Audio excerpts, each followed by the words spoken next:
Baik, Assalamualaikum warahmatullahi wabarakatuh. Selamat pagi atau selamat siang ya, bagi kelas A ya, selamat pagi, bagi kelas B ya, selamat siang. Kita berjumpa lagi dalam video kali ini, sesi kali ini.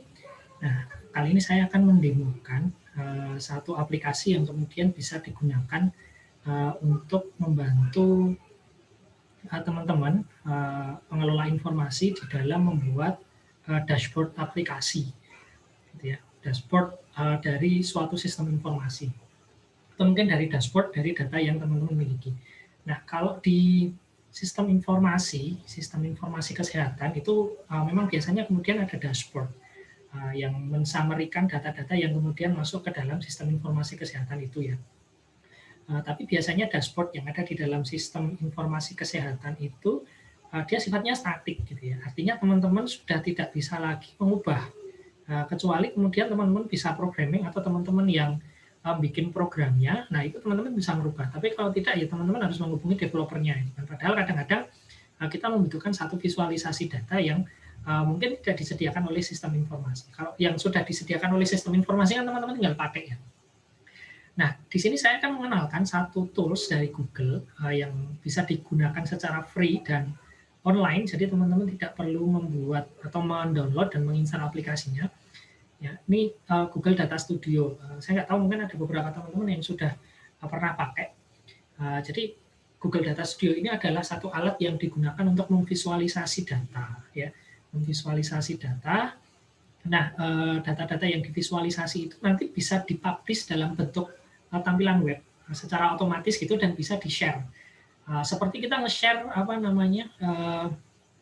Google Docs, Google Spreadsheet dan lain sebagainya, itu caranya sama. Tapi nanti ketika user ngeklik link itu nanti dia akan menjumpai satu halaman web yang berisi data-data dari data yang teman-teman miliki, informasi-informasi atau visualisasi data dari data yang teman-teman miliki.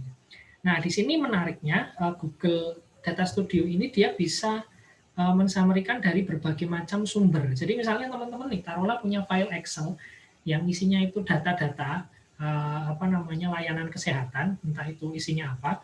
Nah, itu bisa divisualisasikan melalui Google Data Studio. Memang menggunakan Excel bisa ya sebenarnya ya, kita membuat visualisasi data, tapi visualisasi data di Excel itu kan cenderung statik gitu dan tidak rapi.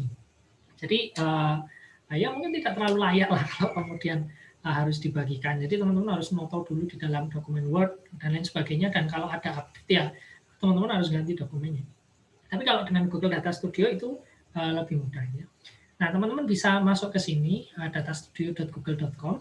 Nah, sini syaratnya teman-teman harus login dulu ke menggunakan akun Gmail.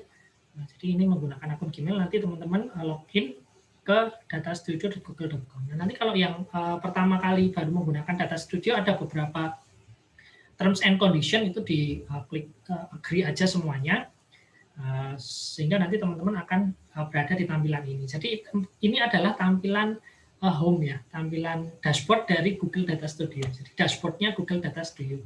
Jadi di sini ada proyek-proyek ataupun pekerjaan-pekerjaan visualisasi yang kemudian sudah teman-teman kerjakan. Nah, untuk membuat visualisasi data dengan menggunakan Google Data Studio, pertama kita klik blank report. Jadi kita membuat report from scratch ya, dari awal ya, dari kertas kosong gitu, kita membuat blank report. Nah, di sini saya akan menggunakan data layanan BPJS tahun 2017. Jadi datanya itu sudah saya upload ke dalam Google Drive. Jadi nanti ini Google Data Studio-nya ini akan langsung connect ke Google Spreadsheet yang saya simpan di dalam Google Drive gitu ya. Jadi di sini saya memiliki ini data pelayanan BPJS ini. Nah, ingat data Google Drive atau data spreadsheet yang bisa dilink-kan ke Google Data Studio itu harus berformat spreadsheet, bukan XLS ya. Kalau XLS nggak bisa. Nah, kalau teman-teman punyanya XLS gimana? Nah, nanti teman-teman bisa save as ke dalam bentuk spreadsheet. Caranya bagaimana? Teman-teman upload dulu data XLS-nya ke dalam Google Spreadsheet. Ini sudah terupload di sini, data pelayanan BPJS 2017. Ini tinggal diklik saja. Nah, dia akan keluar, tapi formatnya masih XLS ya. formatnya masih XLS. Jadi kalau dilihat di header-nya itu formatnya masih XLS. Nah, ada tanda seperti ini. Nah, supaya dia berubah menjadi spreadsheet, maka teman-teman tinggal klik file, kemudian save as Google Sheet. Nah, itu nanti akan jadi seperti ini. Nah, ini tanda Excel-nya hilang di sini, XLS-nya hilang. Itu tandanya file Excel-nya sudah berubah menjadi file Google Spreadsheet, gitu, yang kemudian bisa dikonekkan ke Google Data Studio. Oke, kita klik blank report, kita coba di sini. Nah, blank report seperti ini. Nah, pertama teman-teman akan diminta untuk memasukkan data source, sumber data yang akan dibuat visualisasinya di Google Data Studio, gitu ya. Nah, teman-teman di sini seperti yang saya sampaikan tadi, dia bisa connect ke berbagai macam online repository ya. Jadi mulai dari Google Analytics, Google Ads, Google Spreadsheet, kita bisa ngupload file CSV dan lain sebagainya gitu kan. Atau mungkin kita bisa mengupload data sendiri. Tapi sebenarnya ini tidak terlalu disarankan. Kenapa? Karena nanti tidak real time ya. Jadi kalau misalnya teman-teman konekkan ke Google Sheet, misalnya nih teman-teman punya form atau punya aplikasi, itu bisa langsung dikonekkan ke Google Sheet, sehingga nanti ketika ada data yang bertambah, Google Sheet-nya itu bisa ikut terupdate. Nah, itu nanti mungkin teman-teman bisa explore sendiri ya. Jadi ini waktunya nggak cukup kalau harus sampai ke situ. Jadi Google Sheet itu punya semacam apa ya istilahnya ya, kalau di orang-orang informatika itu nyebutnya API ya, atau web service, yang dia bisa connect ke aplikasi atau mungkin Google Form ya yang paling gampang ya. Jadi misalnya teman-teman punya Google Form, datanya nambah terus. Nah, nanti kalau Google Data Studio-nya ini dikonekkan ke Google Spreadsheet, maka otomatis visualisasinya juga akan ikut otomatis terupdate gitu ya. Oke, saya klik Google Sheet karena saya akan nge-refer ke file data pelayanan BPJS yang ada di sini ya. Oke, kita klik Google Sheet. Nah, di sini sudah muncul nomor 1 ya. Jadi kalau misalnya tidak muncul di nomor 1 ya bisa di search aja di sini itu ya, BPJS misalnya. Nah, oke, klik. Oke, use first row as header, ini dicentang semuanya saja. Jadi first row-nya nanti akan jadi header. Nah, ini teman-teman ketika ingin mengkonekkan, maka row-nya ini harus diberi nama yang bagus ya. Ini kemarin belum sempat saya rename. Jadi nanti karena ini nanti akan jadi label di Google Data Studio-nya gitu. Jadi mungkin dikasih nama yang fancy gitu ya supaya bisa lebih mudah dibaca. Oke, saya klik, kemudian saya add. Oke, kita tunggu. Nah, jadi Google Data Studio ini sangat mudah digunakan sebenarnya. Tutorialnya di internet sudah sangat banyak yang bisa teman-teman pelajari untuk membuat visualisasi data atau dashboard dengan menggunakan Google Data Studio ini. Gitu ya. Jadi di sini saya hanya mengenalkan saja dasar-dasarnya. Nah, oke, ini datanya sudah bertambah di sini ya. Nah, jadi di sini ada data. Oke, di sini mungkin kita kasih nama dulu ya, supaya lebih bagus. Dashboard layanan data ya, dashboard data layanan BPJS 2017 ya. Oke, ini kita hapus aja dulu. Karena ini default keluarnya akan seperti ini, kita hapus saja dulu. Oke, nah teman-teman, jadi untuk menambah grafik, jadi kalau seperti yang sudah dijelaskan di video sebelumnya, itu kan visualisasi macam-macam ya, ada bar chart, ada pie chart, dan lain sebagainya. Itu kan. Nah, di sini mungkin saya akan contohkan beberapa saja, nanti yang lain bisa teman-teman explore sendiri. Pertama kita add chart dulu. Nah, kita mau menampilkan chart, menampilkan histogram atau menampilkan grafik. Nah, misalnya pertama kita menggunakan bar chart dulu ya. Kita menggunakan bar chart di sini.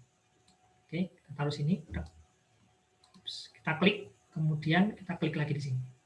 Nah, mau ditempatkan di mana? Nah, nanti bisa diatur lagi. Nah, ketika kita klik area chart ini nanti bisa kita kustomisasi ya. Jadi di awal itu memang kadang-kadang random. Itu kan data yang ditampilkan di sini random, makanya bisa kita kustomisasi di sini. Nah, ketika kita klik chart-nya, itu nanti akan muncul seperti ini. Tapi ketika kita klik di luar chart, maka nanti tampilan di sini akan berubah. Jadi kalau kita klik di luar chart, nanti tampilan di sininya berubah layout. Jadi kita mau melayout dashboard secara keseluruhan ini seperti apa. Tapi kalau kita ngeklik di chart-nya, maka nanti di sini itu adalah isinya properti-properti atau apa namanya hal-hal yang kemudian bisa digunakan untuk mengatur data-data yang ditampilkan di sini. Oke, coba sekarang kita lihat datanya ya. Jadi data spreadsheet-nya di sini adalah data jenis pelayanan BPJS, itu ada nomor rekam medis, kemudian bulan tahun 2017 bulan, kemudian kelas BPJS-nya, kemudian jenis perawatannya, tanggal masuk, tanggal keluar, terus berat bayi, ini ada berat bayi, kode diagnosis, kode tindakan, ya kemudian kode apa lagi nih? Kode INACB itu apa ya? Saya nggak ngerti. Mungkin teman-teman yang lebih paham ya. Nah, kemudian deskripsinya, nah ini tindakannya ya mungkin ya, tindakan penyakit akut besar lain-lain, apa yang kemudian diklaimkan mungkin ya oleh customer-nya. Nah, kemudian ini harga yang dibayar berapa, umurnya, kemudian penanggung jawabnya siapa dan sebagainya. Ini data-data yang kita miliki, data-data yang kita miliki. Nah, mungkin di sini kita akan mencari tahu ya, di dashboard itu kita akan menampilkan misalnya per bulan itu berapa sih yang berkunjung, berapa sih orang yang melakukan klaim BPJS tiap bulan. Nah, mungkin nanti kita buat lebih detail lagi, gitu kan. Berapa banyak masing-masing klaim, nah, ya, berapa banyak masing-masing jenis klaim ini di tiap bulannya. Nah, nanti kita tampilkan di situ. Nah, kemudian nanti kita tampilkan juga dia habis uang berapa. Gitu. Nah, jadi nanti akan ketahuan tiap bulan itu yang menghabiskan atau klaim biayanya paling besar itu yang jenisnya apa sih? Apakah penyakit akut besar lain-lain, penyakit akut kecil lain-lain, dan lain sebagainya. Oke ya, nah kita kembali ke dashboard. Oke, kita atur size-nya dulu. Nah, perlu teman-teman ketahui bahwa di dalam sidebar untuk properti dari tabel ini ada dua jenis ya, ada data dan ada style ya, ada data dan ada style. Nah, jadi di sini kita yang di data aja, style itu mungkin nanti bisa teman-teman explore sendiri, itu hanya terkait dengan tampilan. Nah, yang paling penting adalah di sini. Nah, di sini itu yang pertama komponennya ada data source. Data source itu adalah data yang digunakan tadi ya, data pelayanan BPJS. Nah, kemudian ada date range dimension.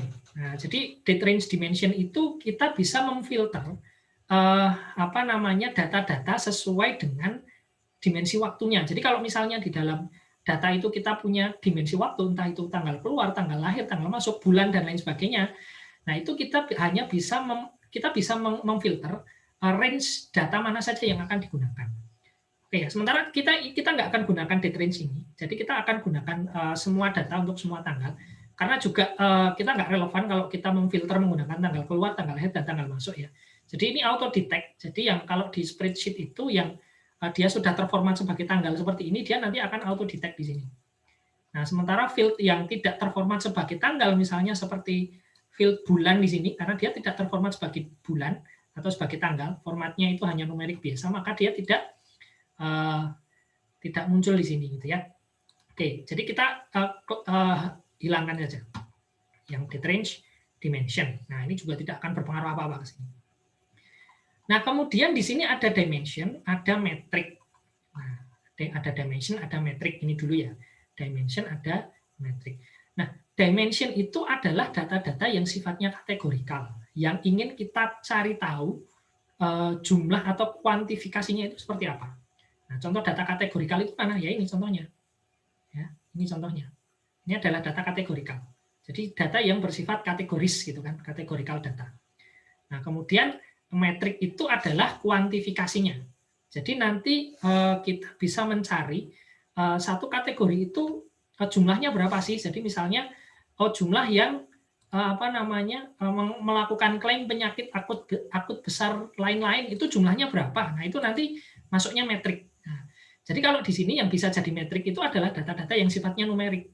Data-data yang sifatnya numerik itu kalau di sini itu hanya ini, sebenarnya hanya dua ini, yaitu total tarif ya, dan tarif rumah sakit gitu kan. Total tarif dan tarif rumah sakit. Atau ini juga bisa, loss ini juga bisa, umur ini juga bisa, tapi mungkin tidak terlalu relevan ya. Nah, sementara yang ini bukan data numerik ini sebenarnya. Meskipun ini bentuknya angka, tapi ini data kategorikal. Jadi kalau data numerik itu bisa dijumlahkan, tapi kalau data kategorikal nggak bisa dijumlahkan gitu ya. Jadi misalnya teman-teman mau menjumlahkan, ini misalnya bulan ya, 1, kemudian 1 ditambah 1 kan nggak jadi sama dengan 2. Kalau bulan 1 ditambah bulan 1 kan nggak bisa. Jadi itu bukan data numerik, tapi data kategorikal. Nah, jadi oke, jadi misalnya di sini dimensionnya itu saya akan menaruh bulan di sini. Jadi saya ingin tahu pertama jumlah kunjungan atau jumlah klaim ya berarti ya, jumlah klaim BPJS per bulannya itu berapa sih? Nah, maka di sini saya tarik dimensionnya di sini. Nah, ini dimension. Nah, kemudian metriknya, nah di sini sudah otomatis record count. Record count itu artinya apa? Record count itu artinya ya jumlah data yang ada di sini. Berarti kan dia jumlah klaim kan. Jadi ini data ini kan isinya klaim. Catatan klaim ya. Berarti jumlah data yang ada di sini itu menandakan jumlah klaim. Kan? Jadi record count. Jadi ini sum secara umum saja. Nah, jadi di sini udah mulai ketahuan nih. Nah, cuman datanya kan belum terurut. Nah, maka di sini kita bisa mensort. Sortnya berdasarkan apa? Oh, misalnya berdasarkan bulan. Ini sepertinya datanya cuma sampai Juni ya. Jadi cuma sampai 6 saja. Oke, nah di sini kita akan sort berdasarkan bulan. Maka, nah jadi di sini ada sidebar available field. Ini adalah kolom-kolom yang ada di data. Jadi ini kalau kita lihat di sini dengan di sini sama. Ya, jadi ini adalah kolom-kolom yang kemudian ada di data spreadsheet-nya teman-teman. Nah, kita drag bulan ke sini.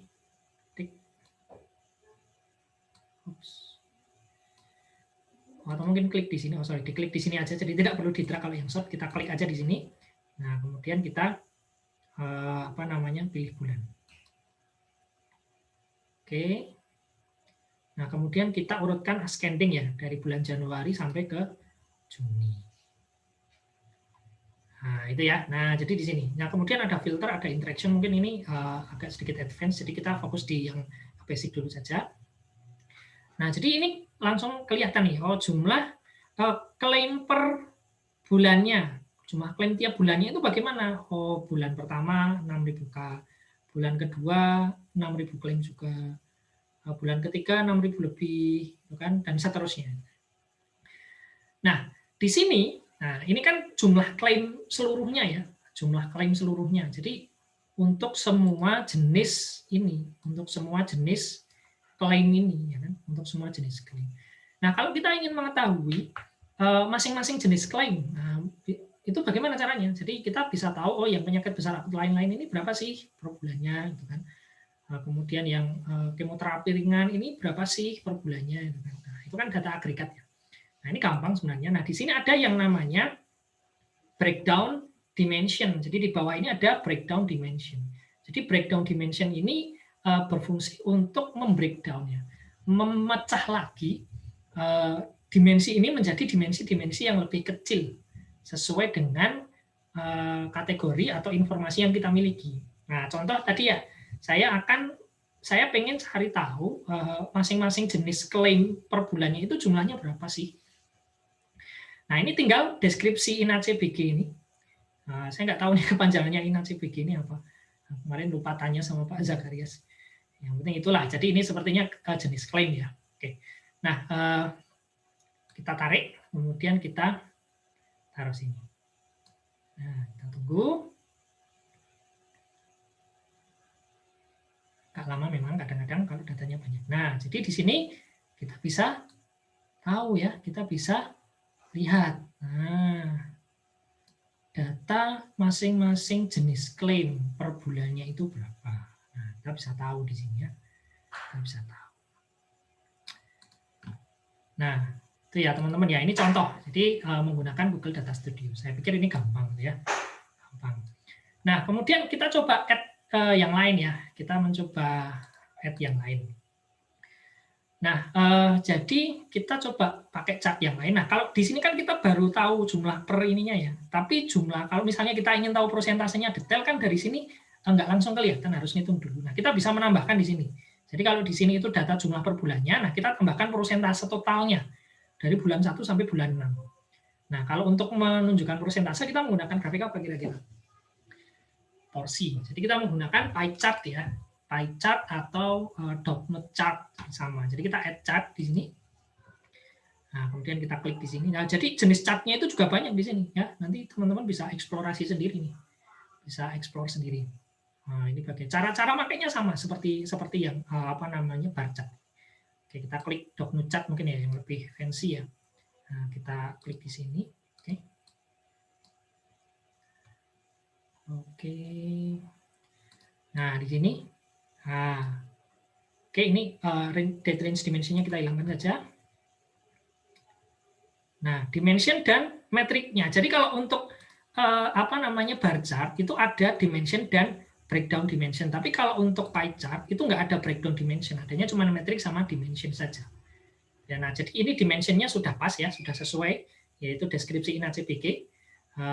Ini bisa diganti-ganti juga. Jadi kenapa ini defaultnya deskripsi? Karena dia mengikuti yang terakhir. Jadi yang terakhir itu kita bikin INACBG ya untuk dimension, maka yang di sini apa yang di sini juga sama nanti INACBG. Jadi mengikuti yang sebelumnya.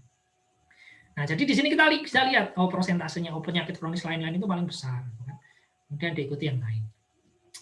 Oke, nah apalagi yang bisa kita buat di sini? Nah, banyak ya. Nah, ini saya contohkan satu lagi, kemudian nanti kita akan bikin grafik satu lagi ya. Kita akan bikin grafik satu lagi. Oke, kita coba add chart lagi. Nah, kita add scorecard. Nah, jadi scorecard ini fungsinya untuk mengetahui jumlah secara keseluruhan.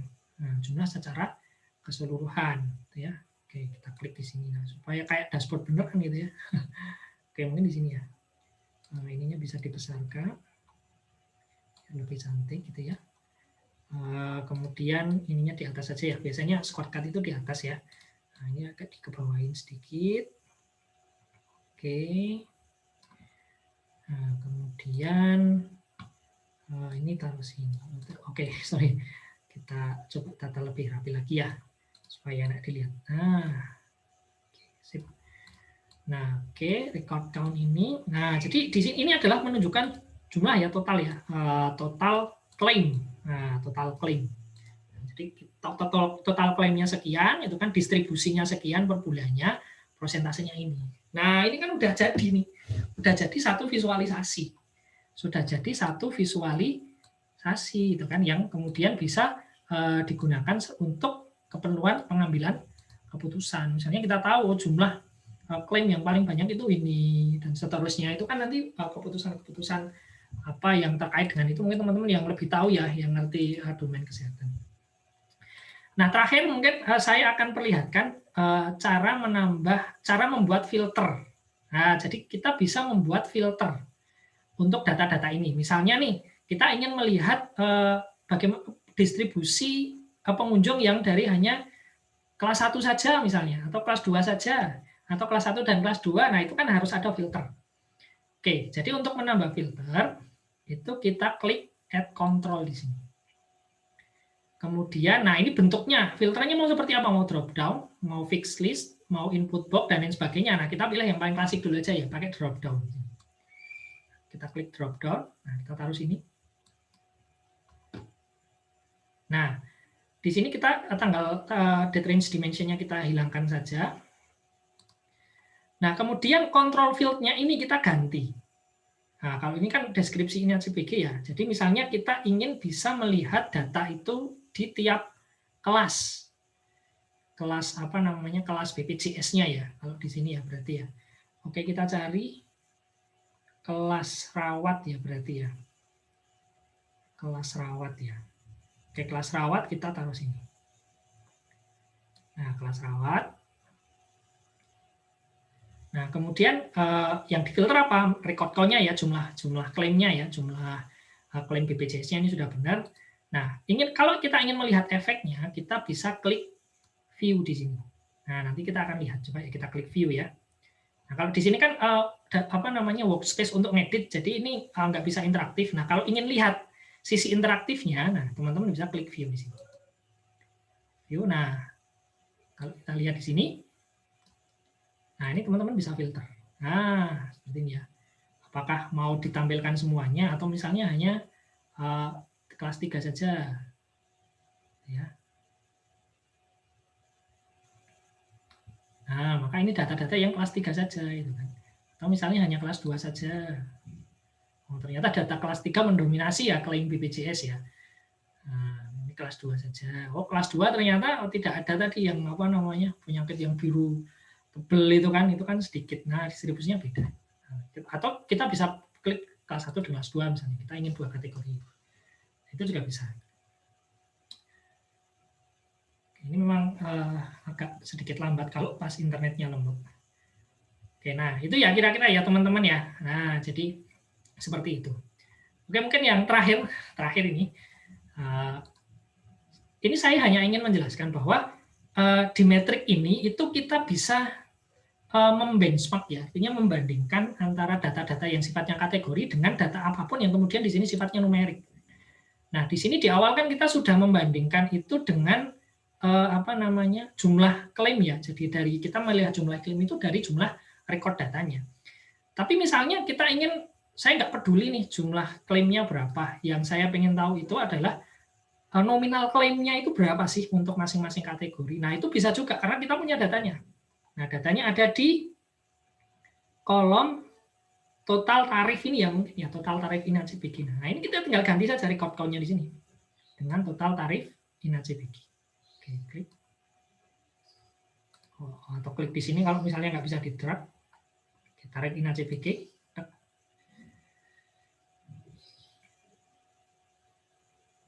Oke. Kok nggak berubah ya? Oh, sorry. Ini tadi saya salah menempatkan ya. Jadi bukan di bukan di metriknya tapi di secondary sort-nya. Oke, saya ulangi ya. Jadi ini oke, bulan kita rubah jadi bulan lagi. Oke, jadi rusak ya. Kita rubah tadi apa ya tadi ya? Record count ya tadi ya, sorry. Nah, oke, sudah benar lagi. Kita taruh di sini nih. Nah, metriknya kita ganti. Jadi dari yang tadinya record count itu kita ganti menjadi total tarif. Jadi nominal yang kemudian diklaim. Nah, kita akan tahu totalnya. Nah, jadi di sini udah berubah ya metriknya ya, yang darinya tadi jumlah orang sekarang menjadi nominal uang 200 juta, 400 juta, 600 juta. Ya, nah, jadi kita tahu jumlah klaim yang kemudian nominalnya paling besar itu apa gitu kan. Nah, yang di sini juga bisa kita juga bisa kita rubah, yang di pie chart ini bisa kita rubah. Nah, yang di pie chart ini bisa kita rubah gitu ya. Nah, jadi total tarif. Nah, seperti ini. Nah, begitu juga dengan yang di sini bisa kita rubah juga dengan total tarif. Nah, berarti total klaimnya itu adalah 31 miliar. Nah, dengan 57% itu adalah dari prosedur dialisis. Nah, ketahuan nih. Jadi yang jumlah klaim yang paling besar tadi yang biru ini, yang penyakit kronis kecil lain-lain itu justru secara nominal itu malah tidak paling besar gitu ya. Yang paling besar itu adalah justru ini yang mungkin jumlah klaimnya itu tidak sebesar penyakit kronis ini. Nah, ini kan sudah satu informasi gitu ya. Saya nggak tahu ini informasi berguna atau tidak. Ya nanti teman-teman bisa explore lagi lah bagaimana kita menggunakan Google Data Studio ini. Nah, tentunya ini kalau tadi kita sudah berubah, filternya juga harus dirubah supaya ininya ngefek semuanya ya. Itu ya mungkin teman-teman, jadi teman-teman bisa nge-share ini. Nah, jadi teman-teman bisa share ke ya siap pihak-pihak yang berkepentingan lah. Jadi nanti pihak-pihak yang berkepentingan misalnya share melalui email atau mungkin teman-teman bisa share melalui link kayak gini. Nah, seperti ini. Nanti ini bisa dibagi ke ke orang yang kemudian berkepentingan untuk ini itu. Nah, kemudian nanti orang-orang itu akan mendapatkan bentuk seperti ini. Jadi ketika linknya diklik, nah nanti dia akan langsung bisa melihat reportnya ini. Dia bisa filter segala macam. Gitu ya. Oke, nah ini supaya lebih cantik mungkin kita kasih kita kasih judul ya di sini ya biar lebih elok ya. Nah, misalnya ini. Dashboard klaim BPJS 2017 misalnya. Nah, ini stylingnya ini mungkin teman-teman bisa explore lagi nih. Kita bisa bold di sini, kemudian fontnya bisa dibuat lebih besar. Oke, lebih besar lagi, 4 seperti ini. Akan lebih enak ya dilihat ya, ada judulnya lah paling tidak ya. Kalau di view, nah seperti ini. Itu ya teman-teman ya, mengenai Google Data Studio ini masih sangat basic sekali. Cuman saya harap nanti teman-teman bisa coba, bisa explore. Mungkin teman-teman punya data yang lain yang bisa dieksplor di sini. Kemarin saya nggak punya data yang terkait dengan kesehatan. Data-data saya itu data engineering semua, data bisnis semua. Sehingga kemarin saya minta data ke Pak Zakarias, dikasih data BPJS ini. Alhamdulillah bisa buat praktek ya. Ya nanti kalau teman-teman nggak punya data, pengen punya data ini, minta aja ke Pak Zakarias ya. Oke, itu mungkin dari saya untuk demo Google Data Studio ini. Saya harap ini bisa bermanfaat. Nanti teman-teman bisa explore lagi, bisa praktekkan untuk membuat satu tampilan visualisasi data yang fleksibel ya. Jadi kalau teman-teman bisa ini, nanti punya data apa saja nanti bisa dibuat dashboardnya dengan ini. Ya. Baik, demikian teman-teman semuanya. Terima kasih. Saya akhiri. Ya, kalau ada pertanyaan dan lain-lain nanti bisa disampaikan di kolom di WhatsApp group ya, di WhatsApp group atau mungkin di kolom komentar yang ada di video ini. Begitu mungkin dari saya, terima kasih. Kita sampai bertemu lagi. Ini adalah video pembelajaran terakhir ya untuk semester ini dari saya. Saya mohon maaf jika ada kurang-kurangnya. Semoga kita bisa berjumpa lagi di lain kesempatan. Assalamualaikum warahmatullahi wabarakatuh.